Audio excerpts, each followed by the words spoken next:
Welcome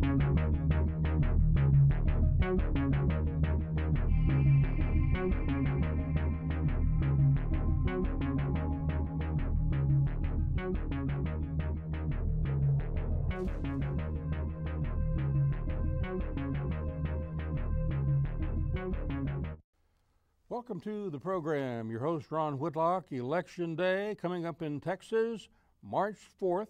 Are you ready to go vote?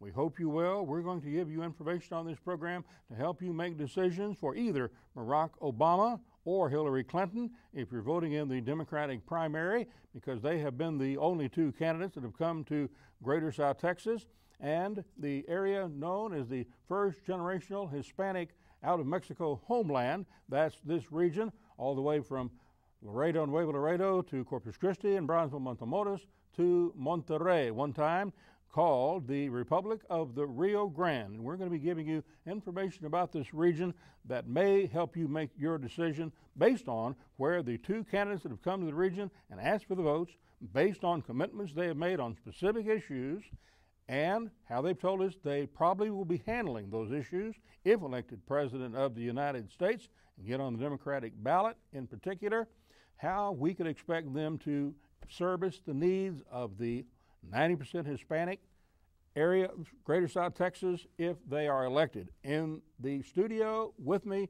for you, a presidential appointee of both Democrat Bill Clinton and Republican George Bush. Arturo Duran, welcome back to the program. 15th Commissioner of the International Boundary Water Commission, and his son, Marcos Duran, who is a sophomore, Hispanic student out of El Paso, a psychology major, and volunteer for Barack Obama. Welcome to you both. Thank you. Thank you, Mom. Talking to you, Marcus, went all the way to where and worked for Barack Obama 3 weeks. How did that all happen? Why'd you do it? Why did I do it? Yeah. Oh, well, you know. Believe in the message. I believe in the message, Ron. And you think he'll deliver? You know, I think if anyone's going to deliver, I think it's going to be Obama. Think it's not all talk? I don't think so. No, I don't.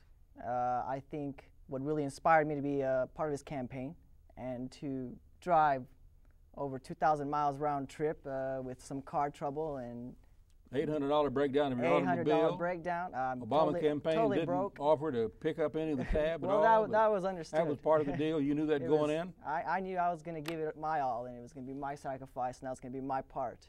Arturo Duran, Arturo, you're going to ask us, and we're going to ask you about endorsements, who we're going to endorse, or perhaps who we might vote for, and we'll deal with that at the last segment of this program, so stay tuned, because we're going to try to find out who this presidential appointee, Bill Clinton as a Democrat, presidential appointee by George Bush in the White House, Karl Rove, his #1 contact on a regular basis, as a Republican now, who is Arturo Duran going to endorse in this presidential election campaign now underway. Now, we understand that both the border wall issue is neck and neck because Obama and Hillary both say they think it's probably something that should be handled with natural barriers and technology. Hear those comments. I have voted for more personnel to protect our border. I have voted for more technology to be used, and I have voted for a physical barrier where appropriate.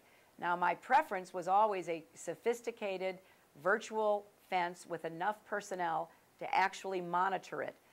There may be some places where a physical barrier is appropriate. But we've got to do much more and to be effective in trying to secure our borders and knowing who's coming in. For me, this is not about immigration alone. It is also about our security. So I do think we've got to be smart about how we try to protect and secure our borders. And that's why I think we've got to be smart about how we secure the borders. You know, not every place is amenable to some kind of a physical barrier. And if we did have the personnel and the technology, I've seen this work in places like Israel and other border places where a virtual fence with the technology to back it up can be just as effective as some kind of physical barrier without causing all the problems.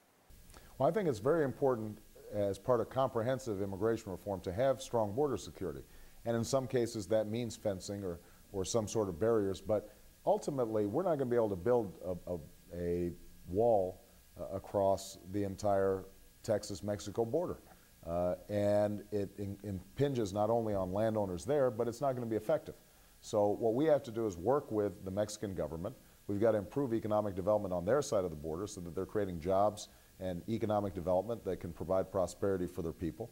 We have to have virtual borders, more effective border control, more effective border surveillance, more officials and officers who are handling the issues down there. And it's also important, though, for us to crack down on employers who I think oftentimes are taking advantage of undocumented workers in order to undercut American labor. And if we do those things, as well as a pathway to citizenship for those who are already in the United States and have put down roots here, are often raising families here and have children who are American citizens or are effectively American, if we combine all those strategies together, I think we can solve this problem. Arturo, you saw what they said on the natural barrier issue, the border wall issue, those issues. Who do you think the Valley in South Texas, northern Mexico should believe? Well, I think both of them have a very similar approach. However, the issues in making things happen is gonna be based on the changes that each one of them are gonna be able to make in Washington, D.C., and raising the priority of this region up in Washington, D.C. And for what I have heard, you know, I believe that Barack Obama will be that person. NAFTA tampering, both candidates, Hillary and Obama, indicate by their comments made around the campaign trail all over the United States and in Texas that they're going to be tampering with the NAFTA treaty if, in fact, either one is elected. Agree? Ron, I don't think that will ever happen. Based on what they said, you heard them say it in the Texas debate. We have them commenting. What do you think? I don't think that will happen. I don't think Mexico will agree to reopen the treaty. I don't think the United States will agree to reopen the treaty. Nothing will tell us that we're going to be better off if we renegotiate a treaty.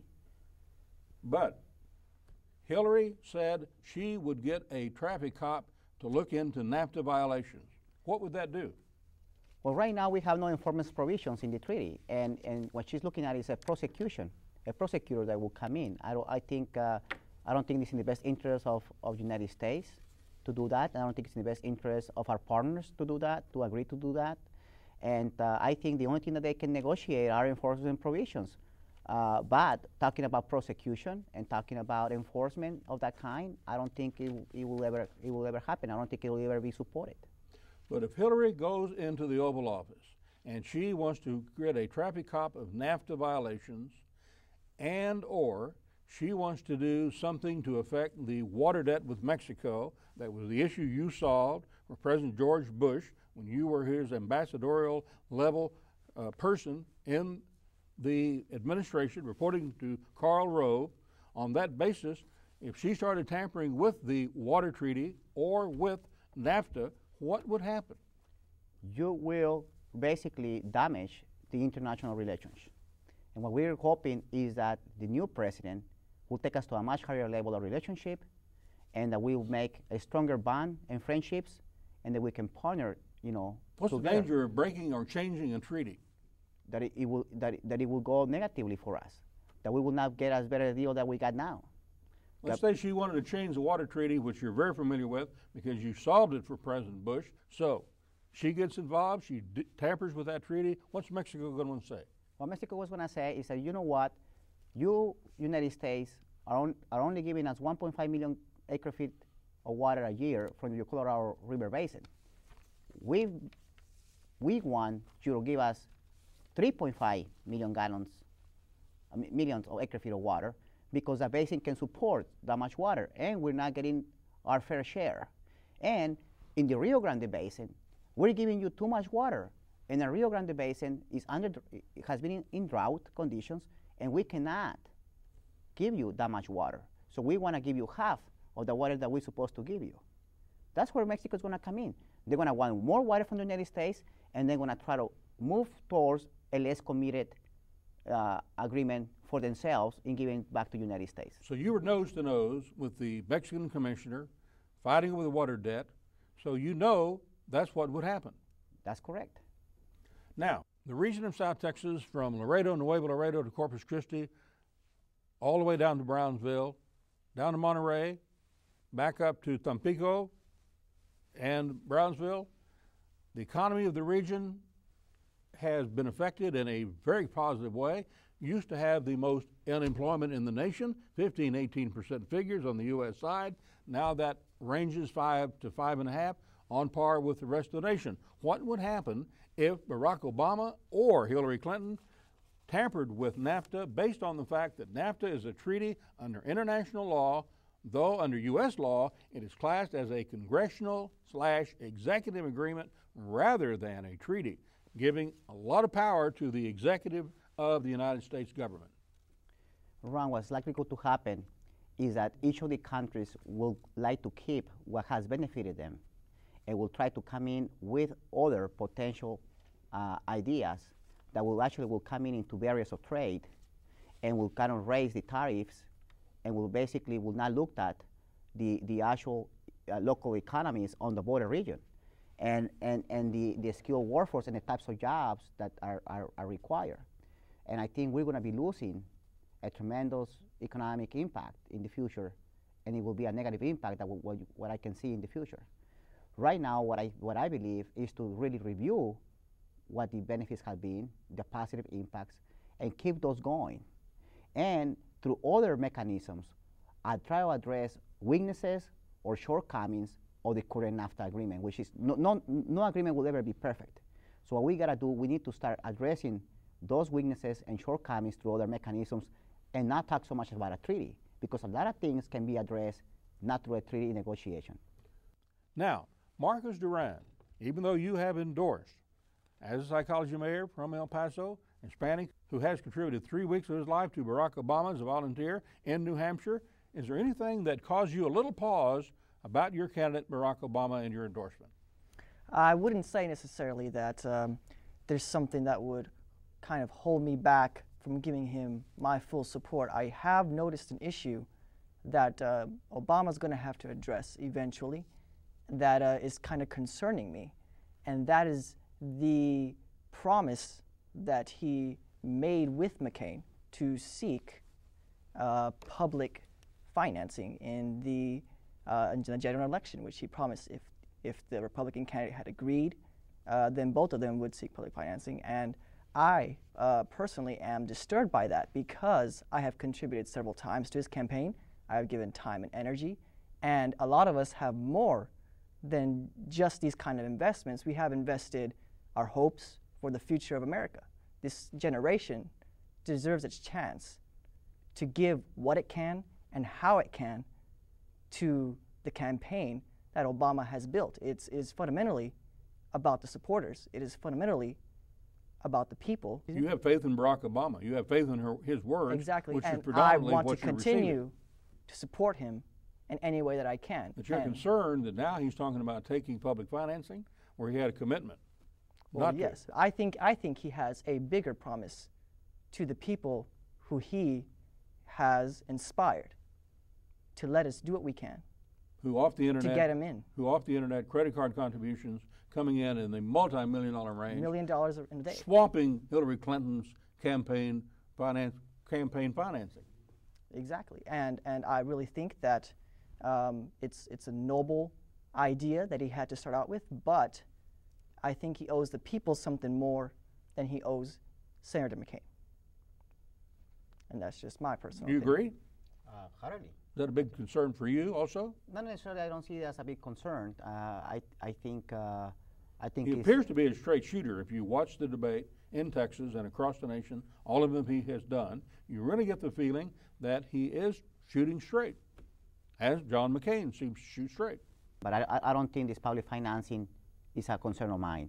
But it definitely, I do respect the feeling of Marcos and many, and I'm sure there's a lot of other people that feel the same way that he does, especially when they have provided so much support, effort, and energy, and their own resources, which has very scarce resources, into Barack Obama campaign. So I think they have every right to feel that way.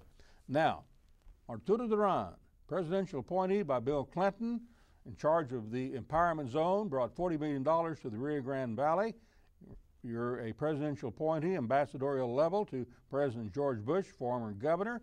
You commit him and the administration to build the third dam called for in the 1944 treaties and to improve the deficient and effective, seriously overtoppable levees here in South Texas that you did about 2 years ago.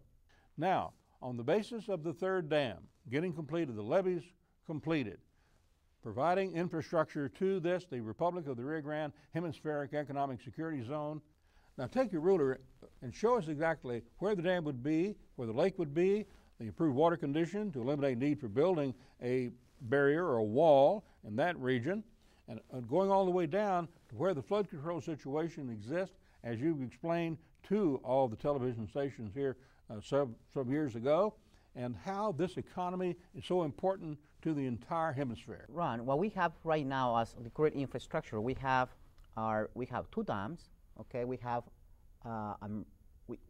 Amistad, which is over here, kind of west of Laredo and Eagle Pass, right by Del Rio, the city of Del Rio, and then we have Falcon Dam, and we have Asalduas Dam, which is right here in the valley.